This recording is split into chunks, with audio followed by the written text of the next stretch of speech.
The secret truth behind Drake's diss track. Although you might think the Drake beef is mostly between him and Kendrick, there is actually someone getting not nearly as much attention that's secretly the mastermind behind all of this.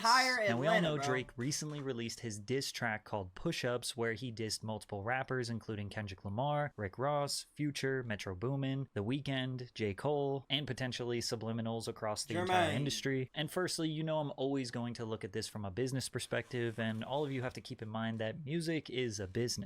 I believe that everyone involved in this beef knows that it is good for hip-hop. It's interesting and entertaining. All of these artists, yes, including Drake, their sales numbers are down. Hip-hop sales numbers across the entire genre are down. Now, I'm not saying that this is pre-planned and they're all secretly working together behind the scenes saying, oh, I'm going to say this, then you say that. No, it's not orchestrated like that, but all of them will make money and will benefit if their names are being dragged into this beef. They can release a single, they can release an album where they may or may not respond, and then the fans are going to tune in, leading to more streams and more sales. Beef has always been good for hip-hop. It makes money. You get what I'm saying. Now, in the track Push-Ups, Drake definitely threw some nice little jabs at Kendrick. He made fun of his shoe size, he called him a pipsqueak, he says he's being extorted by his label, saying he is just as much of a sellout rapper turned pop star as any other rapper who did pop records for money. And yeah, some good solid jabs. Cool. But there was one bar that is massively overlooked. Hugs and kisses, man, don't tell me about no switches.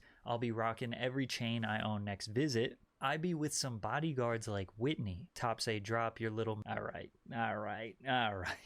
In Kendrick's track, he said, y'all better get the switches, and that he's going to be snatching chains, to which Drake says, no, you're not. But the I be with bodyguards line like Whitney, it does obviously refer to Whitney Houston's 1992 film Bodyguards, but Whitney is also the name of Kendrick Lamar's fiance. Drake dragging Kendrick's fiance's name into this beef is huge in my opinion, and I think this is really where the beef is going to.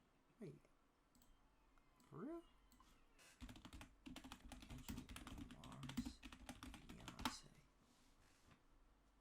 Okay.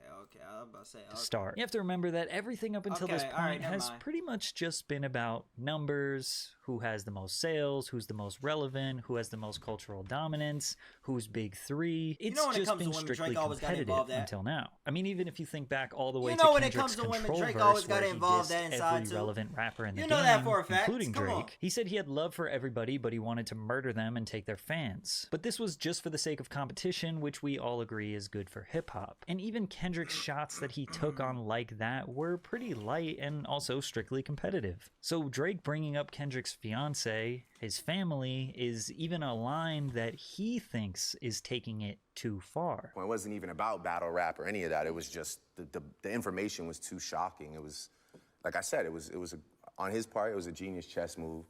He obviously has no, like, you know, when it comes to me, he's not gonna have any like morals or respect. So the other elements of the record, whether it be like just like the shit that he's making up about like, my mom and my dad and all this like dumb shit, or you know, obviously the part that hit me the most, which is like, you know, wishing like, that my friend that has an illness like dies. Like that shit to me is just not really wavy. Like I'm just not really with that. Like this nigga so animated though, bro. Like, all right, RP if anybody died behind his RP. But, bro, my nigga, he's, you know,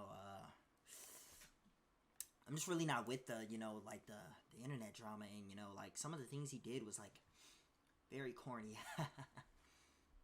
You know, like some of the things that he did, like, oh, is this mic on? You know, like some of the things that he did, like he tried to pull off was very just corny to me. Like I just didn't really understand. But he's so animated. When I did say, oh, there's rules to this, I didn't mean there's rules that anybody has to follow. Whether there was information that didn't get revealed or not, the point is like, there's just some... Look at him. ...unwritten rules in the sport for some people. Obviously not for him, and that's fine, you know? there's a point where you're gonna want to stop rapping. I'm sure I could say something about, you know, your lovely lady or, you know, a child or a family member, and you're just gonna want to not really rap anymore. Yeah. So when Pusha T brought up Drake's family, his child, and his friend 40, who was unwell, Drake said that was too far. He also admits that's how Pusha won. So wouldn't mentioning Kendrick's wife by Drake's own definition be too far? It would, which is why I think Drake is being fully intentional here, and he wants to poke the bear and see what Kendrick is going to do, which in my opinion is really where the beef starts. It starts at the mention of Kendrick's fiance, and things could get ugly from here. Like if Kendrick responds to that line directly, he might start wilding out, exposing personal information. No, we need all of that. I ain't gonna lie. Sliding on each other's blocks, but no, it could get a little messy. But if Kendrick ignores that line, then everyone can just kind of play it off and say, oh, that Drake was never talking about his wife. But that we need all the shots Whitney Houston. It was just about bodyguards. Whatever, forget about it. So it's definitely a strategic chess move by Drake. But ironically, the most overlooked mastermind in this entire beef is Metro Boomin. I believe he has the biggest role in this situation, but he isn't really getting the attention because I knew they beefed. I knew Metro and Drake beef, but I didn't know like he was beefing with everybody, nigga. Like damn, I knew but I didn't know this whole album was gonna be about like Drake. I thought he was just naming the album "We Don't Trust You" like on some like, okay, you know, we don't trust you, boom, boom, boom. Just put a hard title on it. I didn't know it was like specifically just about, you know, Aubrey. He's not a rapper and he can't technically respond. The only line Metro received in push-ups was, Metro, shut your hoe ass up and make some drums. But it's actually much deeper than that. It starts with Metro's tweet and delete rant about Drake. The Hip Hop All Day Twitter account was comparing the streams of Drake's Her Loss and Metro Boomin's Heroes and Villains. Her Loss is about 1.3 billion streams behind. Heroes and Villains currently getting 10 million streams a day. Her day? 10 million streams a day. Oh my goodness, bro. Nah, Metro's insane, bro. I always been saying Pierre's the better producer than Metro, but Metro's insane, though. I ain't gonna lie. Hey, personally, I still can't go against the grain about my nigga Pierre. Just saying, all dick suck, but no homo though. You feel me? All dick suck. But it's just like, damn, bro. Damn. My nigga, 10 million a day, like, niggas not doing that, bro. They're not doing that. I ain't gonna lie, 1.3 billion streams behind is 3 billion streams behind. 1.3 billion streams is behind. He has a whole billion to catch up to first. Plus 4 million. The gap is only going to widen. To catch up to then first. Metro Boomin chimed into But to be fair, though, yet Her Loss still keeps winning Rap Album of the Year over Heroes and Villains. Proof that award shows are just politics and not for me. I don't care about awards, honestly. The true award and reward is knowing that the music I spend so much time on brings joy to people's everyday lives. Okay. Good statement, Metro. Great statement. But the fact is, you gotta think, that's album by Drake and 21 Savage. Two of the biggest niggas right now in like hip-hop and rap for this day and age. I'm not gonna lie. And besides, Metro Boomin's a producer. It's not like he a really big producer, but he's not a crazy like, you know, crazy artist in the world, bro. He's not a crazy artist, bro. He's just a very big producer. That's probably why they never give this nigga shit. I'm not gonna lie. I don't know if he has won anything else for like Spider-Man or what the other albums he did. What is the other one called? Don't Jump Out the House or something. Don't Jump Out. And it would have the fire explosion with the shit.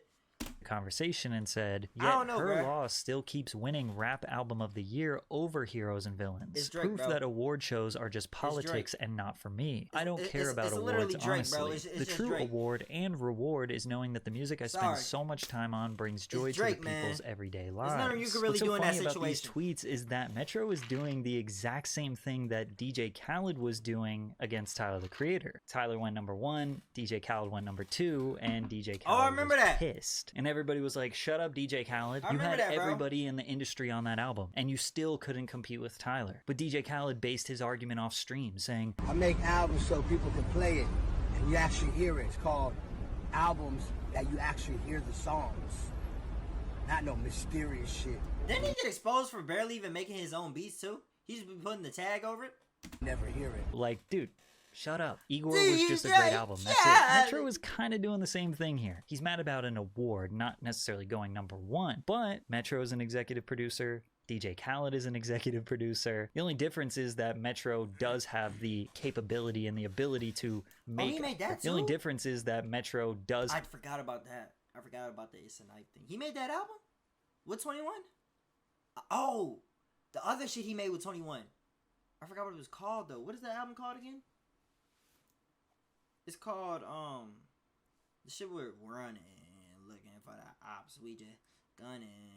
I was outside since it. Yeah, Savage Mode. I ain't know he made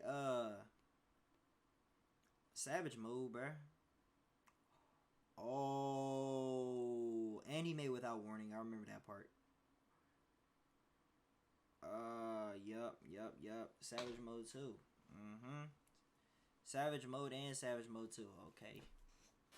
Now, he did have some hitters, though. I ain't gonna lie. The capability and the ability to make amazing music himself and actually do the producing. And he didn't make some annoying video to post on social media, but I mean, Dante, you gotta back me up here. Like, he's clearly pressed. Like, he said, I don't even care about awards. Then why did you tweet about it, bro? You care. But then he deleted the tweet, so I guess that proves he doesn't care. And then Drake, a few months later, called him a tweet and deleter. The non-believers, the underachievers, the tweet and deleters.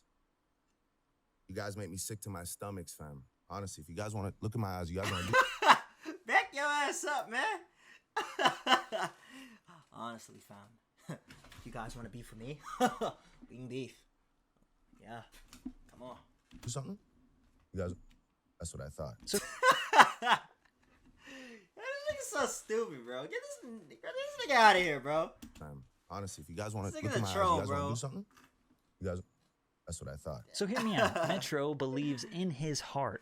Her loss robbed him of an opportunity to win a BET award or a Grammy or some other award. So it makes sense why he would drop another album that's not necessarily rushed, but I mean, Heroes and Villains dropped like 14, 15 months ago.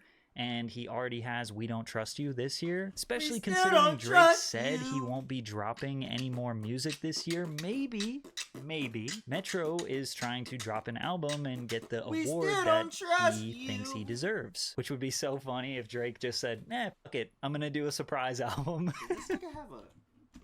Which would be so funny if Drake just said, nah. Does this nigga...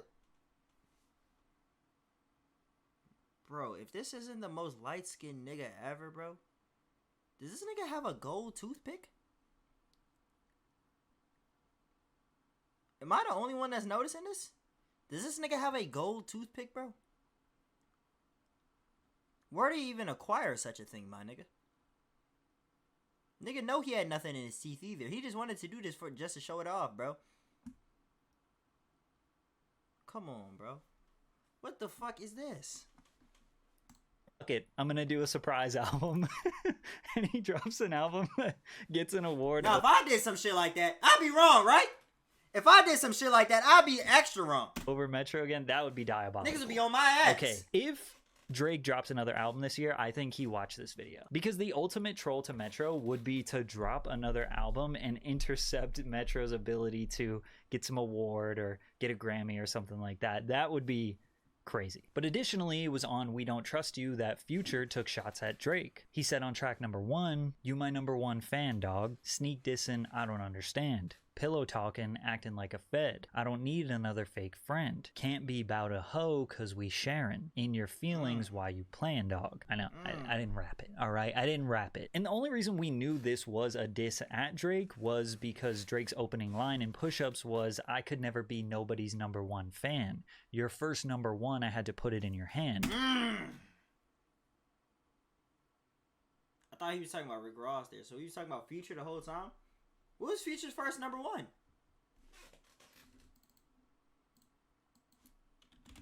What was Future's first oh shit. #1 song. What was this nigga first? Way Too Sexy was his first #1 song, bro. That shit just came out like 2 years ago. Nigga, this nigga been in the game since like the millennial times, bro. Which is true. How we just get that number surprisingly, Future had like 7 or 8 #1 albums, but he never had a #1 single until he collaborated with Drake. I think it was Way Too Sexy, which is like, Future deserved so many other #1s other than that. But regardless, it is true. But there really isn't that much history of beef between Future and Drake. Like, they're kind of friends, as far as we know. I mean, bloggers and YouTubers are now diving into the history and looking at all of these subliminal shots that may or may not be between these two, and there could be something there, but the only likely explanation that makes any sense is over a girl, and it's a really long story that's not worth getting into all of the details, in my opinion, but the Spark Notes is essentially that Drake and Future allegedly have some beef over this girl who goes by the name Princess Diana. Who started it? That's what I want to mainly know. Who started this, bro? Who started this? Who started this, bro? But then again, Future just said that the beef can't be about a hoe because they're sharing, which does prove that they have shared women in the past, but it doesn't really seem that... So Drake started it, if that's the case. Because if Future's saying the beef can't be about a hoe, so, and if the beef's about the girl, according to Drake, that means Drake started it, then, right? Is my analogy, am I cooking right now with the analogy? I ain't gonna lie. I think that's what it means. If I'm not mistaken, I think that's what it means, bro. That's strong. So Metro is clearly mad at Drake, and Future might be lightly agitated, or maybe Future is not particularly happy with the way that Drake and Metro's relationship has sort of panned out, so it's time to take sides. Is Future gonna side with Metro or Drake? But you have to consider Metro's role here. He's an amazing producer. Some might even call him the best in hip-hop. You can work with a great producer for your whole career, but you can't really have a partnership unless you're a duo with another rapper. Like, if you're on Drake's side, what do you get? Okay, you get a feature, and you get kind of the cultural relevance by being beside him. You might get an Instagram tag, or maybe you get a whole collab album. Future has all of that already from Drake. He got all of the benefits that you get from being Drake's friend in the industry. Nigga said he got all the benefits from Drake. Kind of doesn't really need him anymore. Strategically, siding with Metro is better for the long term. Plus, crazy, who knows how close Drake and Future actually are as friends behind the scenes. Maybe Future was always using him for sales. But Future and Metro do have a long history together, and they are from the same city. For Kendrick, the decision was easy. It was just, let me jump on the #1 producer's album and take a shot at the biggest rapper in the game. But Metro benefited heavily from both of these situations. Then add The Weeknd into the mix, and Metro yet again benefited from that. I don't know what their beef. Their beef's about a girl too, isn't it? It's The Weeknd and Drake, bro. The two most sexy, flexy singing niggas on the internet right now, or in the music industry right now. It has to be about a girl, bro. I don't care, bro. The shit they be singing about, it has to be about a girl. The Weeknd received some bars on push-ups as well. Firstly, Drake said that The Weeknd claims Toronto, but he isn't actually from there. Then he basically makes fun of The Weeknd's manager for paying Metro to put him on his most recent 2 albums, which, as you know, The Weeknd does kind of stand out on Heroes and Villains and We Don't Trust You. It's like, all right, The Weeknd's a singer. He's not really a rapper. Like, he's kind of like the token singer on these projects. But again, why would The Weeknd need to be on Metro's album? Well, you guys have to think with your business brain. Sure, The Weeknd is a pop star, but he still needs that hip-hop coolness factor. He needs the approval of the hip-hop community to remain on top, even as a pop star. It's just a strategic marketing and branding decision. Like, I mean, I guess, yeah, but I mean, look at someone like Bruno Mars or something like that, right? He a pop star. I don't see him going too crazy with the rap community and shit like that. You feel me? And he doing pretty damn good. If you ask me, he doing pretty damn amazing, bro. Rappers just kind of have this cool factor that's difficult to explain. They usually have the most poppin' Instagrams. They dress the nicest. They just have this cool aura or looming interest around them that our society, our pop culture interest has just kind of given them. Why do you think Post Malone started with rap and then now drifted into pop and country? Why do you think Morgan Why do you think Morgan Wallen wanted with rap and then now drifted into pop and country? Why do you... Oh man, is Kayla Roy taking the same route? Low key. I mean, Kayla Roy could dibble and dabble sometimes back into rap songs. I ain't gonna lie, but Kayla Roy seemed like he taking more of like a pop singing, feeling type of rap. or song, like whatever you call it, bro. Pop singing feeling type of song, bro. That's the thing. I feel like that's the route I feel like he's taking, bro. He just had to get his little, you know what I'm saying, off the ground real quick. He knew rap, you feel me, would take him to a little level, bro. But he doesn't need it all the time, which I understand. Which I completely. Where the fuck is my nail clipper at? I can't find this shit, bro. I can't. All I see is fucking do-rags in this bitch. The fuck is this? It's a headband, bitch? Hell yeah. That was a wristband at first. Anyway. Yeah, bro. I feel like, as I was saying, Kid Laroi, he just more someone like that singing vibe, you know, singer-songwriter type of Morgan vibe. Wallen wanted to collaborate with Lil Durk. Why do you think that pop stars want... Oh, I forgot about that song, bro. And then the pop star with Uzi. Roll, roll, roll with me. Bro, I forgot about those songs, bro. Rappers to feature on their songs? Well, because they get this strong cultural cosign that is hard to quantify with dollars, but we all know that it exists. Okay. It's invaluable. And The Weeknd knows that he needs to maintain that. And how do you maintain that? Well, you get featured on Metro's album, where the whole hip-hop community is going to be tapping in to see who's featured on said album. The Weeknd chose to side with Metro because Metro will keep The Weeknd collaborating with the biggest rappers in the game and keep him relevant and cool. And Drake knows this. That's why he dissed him. As far as the Rick Ross beef, it just kind of strategically fit. Drake's, what the picture, my nigga? God damn. Shit, nigga, damn. Can you have one picture where you look like you're not trying to give me a smooch?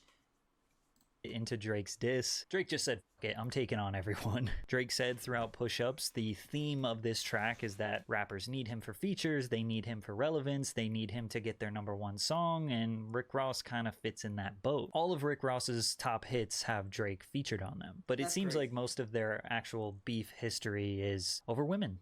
Again, because it's likely that any woman that Rick Ross can get, Drake could probably take from him. And Ross responded quickly on Instagram because he really doesn't have anything to lose. He started making fun of his nose and mentioned his mother and said that he has a BBL. He's calling him BBL Drake. Cupcake Drake. I feel like Drake knew that Rick Ross was an easy W. Like, no matter what Rick Ross says, nobody's going to take his side because he's old. He's almost 50 years old. So all in all, what do you think? Do you think it's possible that Metro could be the secret ringleader behind all of this, or do you think I have it wrong? No, I know I'm taking Unk's side, bro. Someone got to be taking Unk's side, bro. Someone has to.